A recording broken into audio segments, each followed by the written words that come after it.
Hello everybody and welcome to another sponsored video by Robot Entertainment with Hero Academy 2. We're back.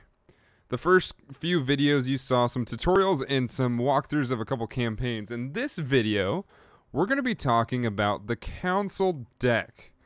The Council deck has a few different caveats to it, and we're mostly going to be talking about the build that I kind of put together.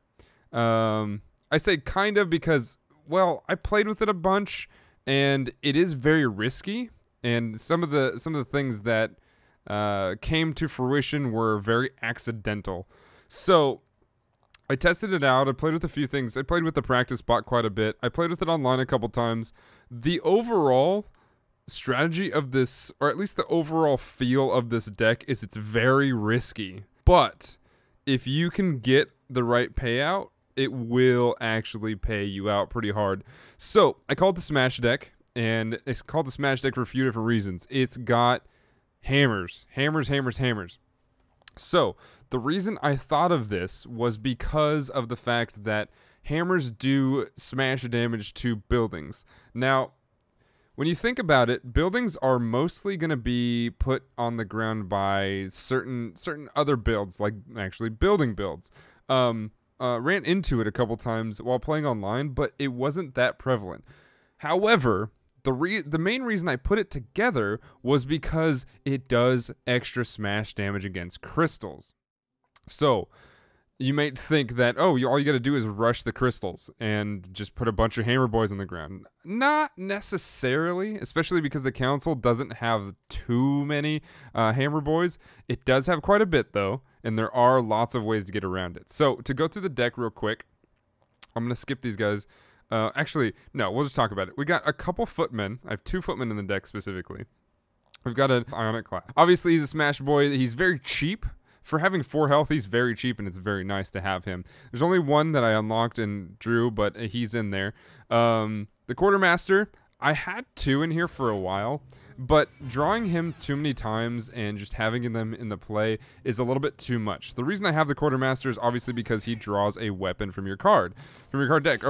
So he actually pulls out one of the weapons that you have in here. Right now, we only have a few because, in all honesty, there aren't too many weapons in the council deck, but there are weapons that can be drawn, and if you don't have a weapon, it's a good time to just pull them in and see if you can get something going. So you can get it going and just keep it going. The 2 rooks here I have as kind of backups. They're in there, they're hammers, they will smash through. Giving them a weapon can make them viable. So they're cheap, they're only 2 mana each. You can give them a weapon if you have it in your arsenal, and then it makes them pretty much just as good as the other ones, as the other hammer guys. So I have a Cunning Apprentice in here. That's merely for protection. So putting a hammer boy in front of the Cunning Apprentice, you're going to have a good time attacking foes and attacking heroes. So that is for nothing more than just to attack heroes. Sometimes they'll line up properly and you'll be able to attack the hero and the crystal, but for the most part, that is for attacking heroes and getting them off your hammer boys, because for the most part, your hammer boys are going to get targeted. Especially the computer likes to do it too. They like to do it more than I think I've seen players do it. They target your hammer boys because they know you're coming for the crystal. I want to say there's something in the programming here that says, hey, go after the hammers, because they know you're just going to get dusted. Or at least they know your crystals are going to be dusted. So be careful with that.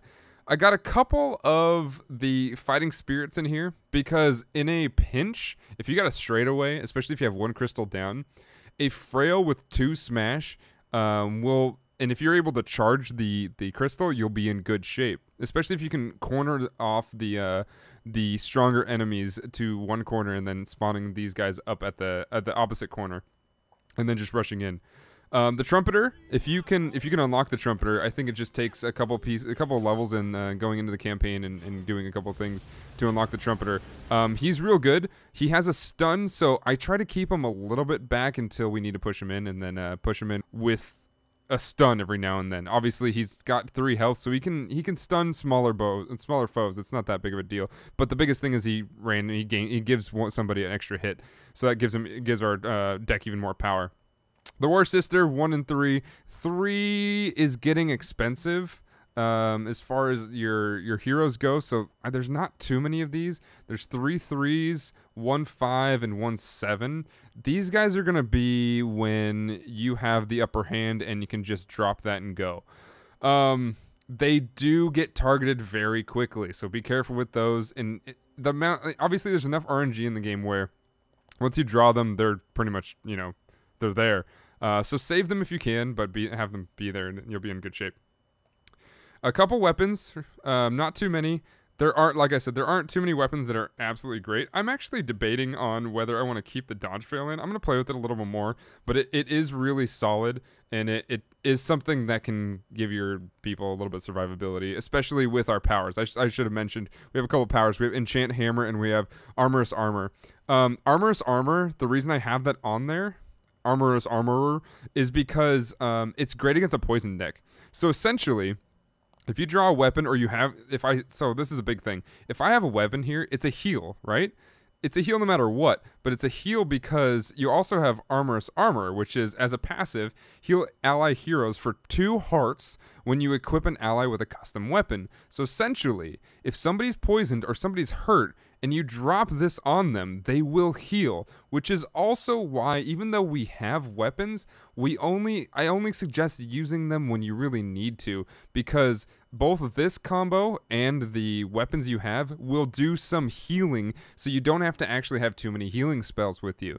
I have Triage, which is nice to be able to bring somebody back from the KO zone and then bring them to 3 hearts. That will actually get you in a good position to do basically double damage against somebody who's just attacked you.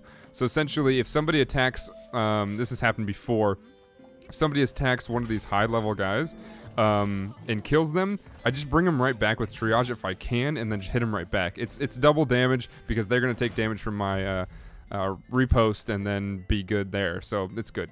Hammer time, draws 1 hammer, more weapons essentially, give us more power with extra muscles.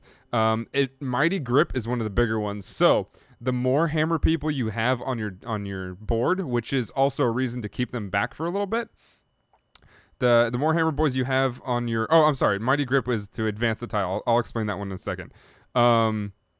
Mystic Hammer is something that... So like I said, you keep it in back, meaning... So if you read this, Mystic Hammer is deal damage to hero, meaning any hero you pick, equal to 1 plus the number of hammer heroes that you have. So essentially, the more you have on there, and the more you have in your deck and just are able to play, the better... Mystic Hammer is going to be. So I have 2 of those in the deck, no problem. We have a couple sharp pokes because they're the biggest weakness to this deck is a class that has, or at least a deck that has a lot of mana. It can or at least summon a ton of small cheap heroes real quick, and those cheap heroes usually only have 1 health. So if you're able to poke them and take them down, or if you're able to take them down a little bit and all the way down to 1 and then poke them, you're going to take them out of the fight. It comes in handy, and it's real solid. Mithril Undies, I have in there as a filler. A couple cards I just didn't feel like putting in there, so I was like, oh, let's just add a little bit of armor. I think it works. Biting Hail is the same reason we have Poke in here. There's always the chance that you're going to get things down to 1 health. Just might as well take them out. Anyway, that is the deck. That is what I call the Smash deck. I think it's a good deck for somebody who is conservative. And what I mean by conservative is basically getting something prepared for like maybe the first 2, 3, 4 turns, and then charging in. So, like I said, I was going to go back to talking about the Mighty Grip. The Mighty Grip is one of the things I'm talking about. It's basically like Thor's swinging his hammer and flying up in the air. It's really powerful because what you can do is if you play a strong front line and defend your crystals, and if you get a bunch of your enemy heroes down, you use Mighty Grip on your next turn, or even on a spawning turn. You can charge one straight for a crystal and just do smash damage to it without them even being able to get a chance to come back on it. Now, the risk there is the more you charge forward while nobody else can come with you, the easier it is for your enemy just to spawn somebody next to them and then dust them.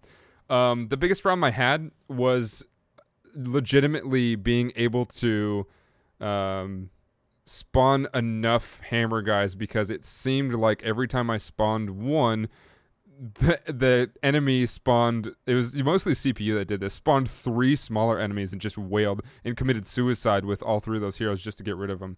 Now, another thing I could do, and I'm thinking about, it's possible for this deck. I want you guys to play with this. This is the reason I'm phrasing it this way. I want you to be able to play with this deck and let me know what you think might be better for here. I also don't have all the cards yet. I will eventually get them. There's some cards in this deck that I just do not have, but mostly I have a lot of them. I'm thinking about getting rid of some of the spells and adding even more heroes, just because of the fact that if they spawn enough heroes, we're gonna be in trouble. But these guys hit hard, so it does take 3 heroes sometimes to take them down. So that's something to keep in mind, especially if you give them more weapons. I'd like to add more weapons to this deck later on, see what we're going on here, but with the time that I had, I put together what I thought was really good. I played with it a bunch. I would say I had maybe 15, 20 rounds with this deck. I tweaked it a little bit between things. This is the final version I have right now. So check it out, play with it more, and I'll keep an eye on the comments and whatnot. If you guys have any suggestions for what we're doing, please do. I know it's a smash deck, and I try to keep it a smash deck, but there are some archers in here that are nice to have. I had a couple archers in here. I think the chain with the cunning apprentice is better for this situation, but I had a couple archers, and that did help protect our hammer boys a little bit. That's kind of what the footmen are for too. I usually don't send the footmen toward the crystal, and I try to use them to protect the hammer boys a little bit. Anyway, this is the smash deck. I hope you guys enjoyed that, and if you did, please share, like, and subscribe to the videos here and to the channel. And well, leave your comments in the comments. I want to know what you guys think. Thanks, guys. I'll see you next time. Bye.